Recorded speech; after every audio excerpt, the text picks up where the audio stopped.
हृदय की बात कह रहा हूं, समझना। बहुत बार ये देखा, कुछ ऐसी वासनाएं होती हैं कई जन्मों की, इतनी दृढ़ होती हैं कि बहुत समय तक भजन करने पर भी, ये जब तक भगवत साक्षात्कार नहीं होता तब तक ये बनी ही रहती सूक्ष्म रूप से। अगर इनको अवसर मिल जाए तो ये पूरा वृक्ष रूप हो जाएंगे। अंकुरण वृक्ष रूप बनना देर नहीं लगता इसमें। बहुत बार प्रयास करने पर वो वासना अपने द्वारा नष्ट नहीं की जा सकती, ये देखा है। उसके लिए गुरुदेव के चरणों में, आराध्य देव के चरणों में मन से बार बार त्राहिमाम बोलकर रोना पड़ता है। ये अंदर की बात कह रहे, आगे चल के देख लेना।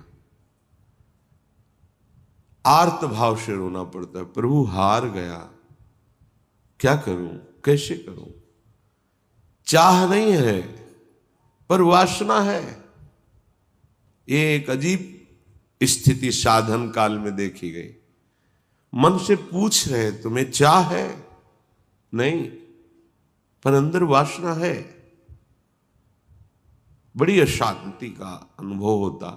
कैसे दूर होगी, क्या किया जाए। जो करना चाहिए वो तो करके हार गया, फिर भी वो जब हार गया तब पूरी दृष्टि प्रभु के चरणारविंद की तरफ गई। पर धैर्य पूर्वक, ये अनुभव की बात कहते हैं, बहुत काल तक तुम्हारा विश्वास, तुम्हारी श्रद्धा, तुम्हारा धैर्य टूटना नहीं चाहिए। कि हमने सैकड़ों बार प्रार्थना की, इतने वर्ष से मैं जल रहा हूं लेकिन मुझे शांति नहीं हुई, मेरा विकार नष्ट नहीं हुआ। धैर्य, ये शब्द याद कर लो। धैर्यवान रहना, विचलित मत होना, परिणाम में बिल्कुल निर्विकार हो जाओगे। पर वो कितना समय लगेगा ये प्रभु जाने। वो एक सेकंड में भी हटा सकते हैं। और अभिमान यदि गलित नहीं हुआ है तो कुछ समय भी लग सकता है, जलना पड़ेगा, अभिमान गलित होगा। जब आर्त भाव से पुकारोगे तब निर्विकारता की स्थिति प्रभु दे देते। फिर विकारी भोगों के बीच में रहने पर भी कोई विकार का खेल नहीं हो सकता, कोई भी इच्छा ही स्फुरित नहीं होगी, वासना ही नहीं है, चाह ही नहीं है। ये बहुत धैर्य से सुनो ना, ये उपासकों के लिए कह रहा हूं। आपके अंदर साधन भजन करते हुए वासना दिखाई देगी, आपको आकर्षण दिखाई देगा, उसमें दम नहीं है। वो तुम्हें परास्त नहीं कर सकती, केवल भयभीत करती रहेगी। वो भी हमारी शरणागति में बड़ी सहायक होती है, क्योंकि सब साधन करने पर अहम पुष्ट नहीं होने देती। क्या अभी देखो ये है ना, क्या अंदर से प्रश्न, क्या ये मलिन वृत्ति है ना, तो किस बात की साधना, क्या साधक हो। तो हे नाथ, अब मार्ग दूसरा नहीं, सहयोग किसी से नहीं, अपनी बात किसी से नहीं कहना। प्रार्थना है, समझ लीजिए, आंतरिक बात कह रहा हूं। अपनी स्थिति की बात किसी से नहीं कहना कि आपके हृदय में कौन सी वासना कितना स्फुरित हो रही, किसी से भी नहीं, किसी से भी नहीं। और धैर्यवान रहना, विचलित मत हो जाना। उस वासना को बढ़ावा देने वाली कोई भी दृष्टि, वार्ता, चेष्टा मत करना। और कितना भी समय लग जाए, अपनी आस्तिकता नहीं हटनी चाहिए, विश्वास नहीं हटना चाहिए। बिल्कुल निर्विकार हो जाओगे, बिल्कुल। यह गुण साधन ते नहीं हुई, तुम्हारी कृपा पाओ कोई कोई। वो कृपा उसी को मिलती है जो आर्त भाव से बलहीन होकर प्रभु को पुकारता है, नाथ मेरे बस की बात नहीं रह गई, हर उपाय करके देख लिया। सच्ची मानिए, बहुत ये विचित्र सूक्ष्म बात है, अगर समझ जाओगे तो विचलित कभी नहीं होगे। नई अवस्था साधन मार्ग में बड़ी तीव्रता, जब देखा सूक्ष्म वासना हृदय में है। सावन का महीना था, जल पीकर सावन भर रहेंगे, देखते हैं वासना कैसे रहती है। कोई फर्क नहीं पड़ा उस पर। अन्न का त्याग करते हैं, कई वर्ष तक आलू गुड़ जो भी फलवश, कभी दूध मिल जाए, गंगा किनारे या गांव में सेव संतरा अंगूर केला, ये तो प्रश्न ही नहीं उठता। कुछ फर्क नहीं पड़ा। वो ऐसी सूक्ष्म स्थान पर बैठी रहती है अहम में कि उस पर कोई फर्क नहीं पड़ता। बड़े बड़े सात्विक अनुष्ठान करने पर भी उस पर कोई फर्क नहीं पड़ता। तभी गोस्वामी जी भी लिख रहे हैं, हौ हारे कर जतन विविध विधि अतिशय प्रबल अजय, तुलसीदास बस होई तबहि जब प्रभु पेरक बर जाए। बिल्कुल सिद्ध बात समझ लो। गंगा जी में खड़े होकर के आर्त भाव से पुकारते, प्रभु आप देख रहे हैं एकांत सेवन, आप देख रहे हैं संयम आहार, फिर भी ये वासना क्यों, फिर ये क्यों जला रही है? कोई उत्तर नहीं मिलता। पर दूसरा मार्ग नहीं, किसी का संग नहीं, किसी से प्रश्न नहीं। पता नहीं कैसी सलाह दे दे कि हमारा विश्वास, हमारा धैर्य विचलित हो जाए। नहीं, अपनी बात प्रभु से। प्रार्थना में बहुत सामर्थ्य देखी है। ये अंदर की बात कह रहे हैं, बिल्कुल समझ जाना। ये इसलिए कह रहे हैं, ये मार्ग बहुत फिसलन वाला मार्ग है, बहुत संभाल संभाल के कदम रखने हैं। अंत तो गत्वा ये आया कि हैं हम आपके, जैसे भी हैं वैसे आपके। अब आप देख लो, जैसे रखना चाहते हो वैसे रखो। नाथ मैं हार गया हूं, आप देख लो। कब वो चली गई पता ही नहीं चला। जिससे हम लड़ते रहे, जिससे हम जलते रहे, जिसके लिए हम साधन करते रहे, नहीं फर्क पड़ा। और जब उनके भरोसे छोड़ दिया, कब वो वृत्ति चली गई पता ही नहीं चला। इसीलिए बात कल चिंतन में चल रही थी कि अगर कोई समझ पाए तो इसे जरूर बताएं कि ये करने से नहीं होता, ये होने से होता है। बस देख लिया, मैं आपके बनने योग्य नहीं हूं, पर जैसा हूं आपका हूं। देख लो प्रभु, आप राजी हो तो राजी, मैं जलता रहूंगा, कुमार्गगामी नहीं बनूंगा, अन्य अवलंबन नहीं लूंगा, जलता रहूंगा। आप राजी हो मेरी जलन में, जीवन भर जलाते रहो। आप देख लो, अब मेरे बस का नहीं रहा, क्योंकि वो सूक्ष्म ऐसा कि वहां कोई प्रहार ही नहीं पहुंच रहा। अंतःकरण की अहम के महल में सूक्ष्मता से वो रह रहा है। जो भी करो वो बहुत पुष्ट हो रहा है। केवल हटा या हटेगा या हट रहा है तो प्रभु की कृपा से। इसलिए बड़े बड़े महापुरुषों के वचनों में दैन्यता और कृपा शब्द आता है। दैन्यता को हम तुच्छा परम मधमा कृपा, हेश वृंदावनस्य, ये वृंदावन की महिमा, ये वृंदावनेश्वरी की महिमा, वृंदावनाधीश्वर की कृपा। ये अंदर से कह रहा हूं, समझ लो, एकदम समझ लो। धैर्यवान रहना, विचलित मत होना। ये न सोचना कि इतना समय हो गया अभी नष्ट नहीं हुआ, बिल्कुल नष्ट हो जाएगा, पता ही नहीं चलेगा। जैसे आप कब जवान हुए, कोई तारीख, कोई तिथि, किस दिन आपकी दाढ़ी मूछ उगी, आपने समय तारीख, ऐसे वो घड़ी भी याद नहीं रहेगी कब आप निर्वासनिक हो गए। कभी स्मृति में आएगा, अच्छा ये तो बहुत वर्षों से जलाया, वो तो ढूंढे भी नहीं मिल रही वृत्ति, गई। देखो प्रभु की कैसी कृपा हुई, ऐसा अनुभव होता है।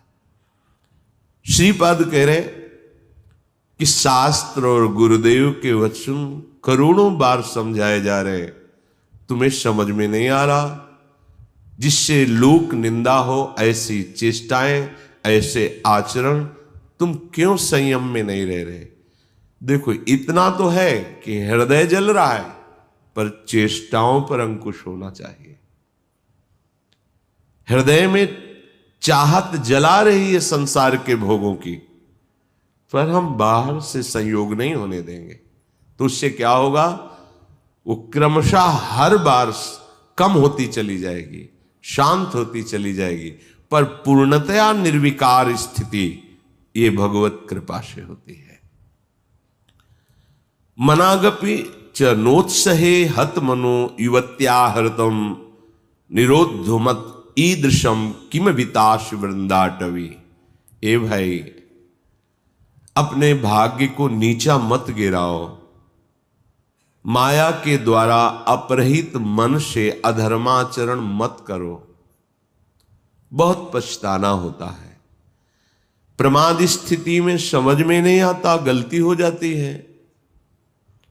जब गलती हो जाती तो उत्साह नष्ट हो जाता है, तो लगता है अब क्या, फिर वो गलती पे गलती, गलती पे गलती करता हुआ, फिर उसको लगता है इसके बिना तो मैं जी ही नहीं सकता। गया हतभाग्य, नीचे गिर गया, भाग्य नष्ट हो गया उसका।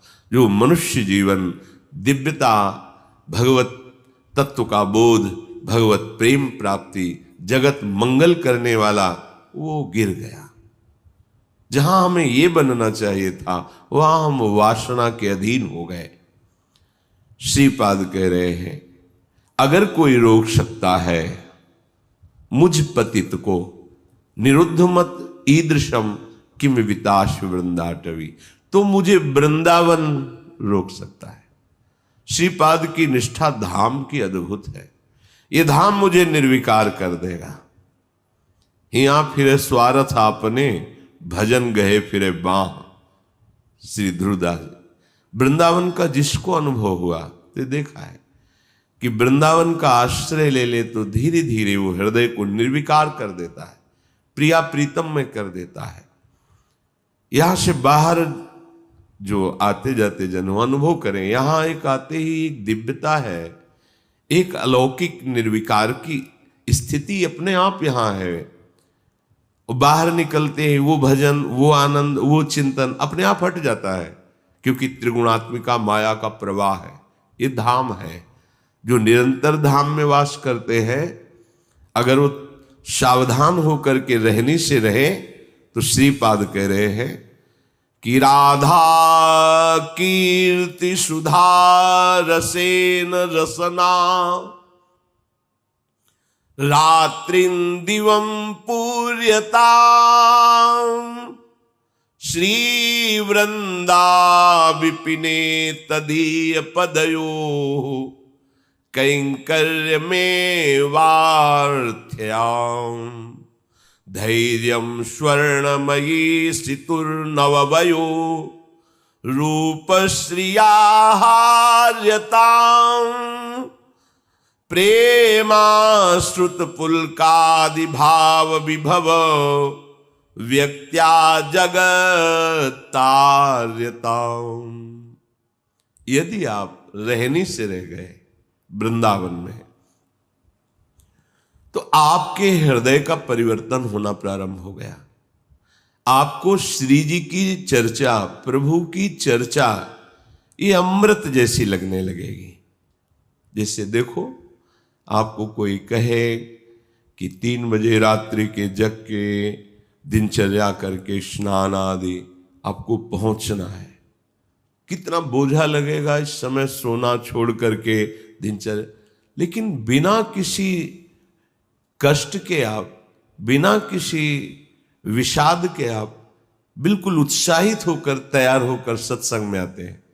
ये वृंदावन की कृपा है, जो हमारे मन को ऐसा किया गया है। नहीं तो शरीर सुख में ही हम संतोष किए हुए बैठे हैं, परमार्थ की, अध्यात्म की वृत्ति की तरफ है ही नहीं। वर्तमान के भोगों में मगन हुआ प्राणी वो भविष्य को नहीं देख पा रहा है कि मेरी अमूल्य श्वासें, मेरा अमूल्य समय व्यर्थ में नष्ट हो रहा है। शरीर छूटने के बाद फिर पछताना ही पछताना है। कोई वस्तु, व्यक्ति, स्थान, पद हमारे साथ नहीं है।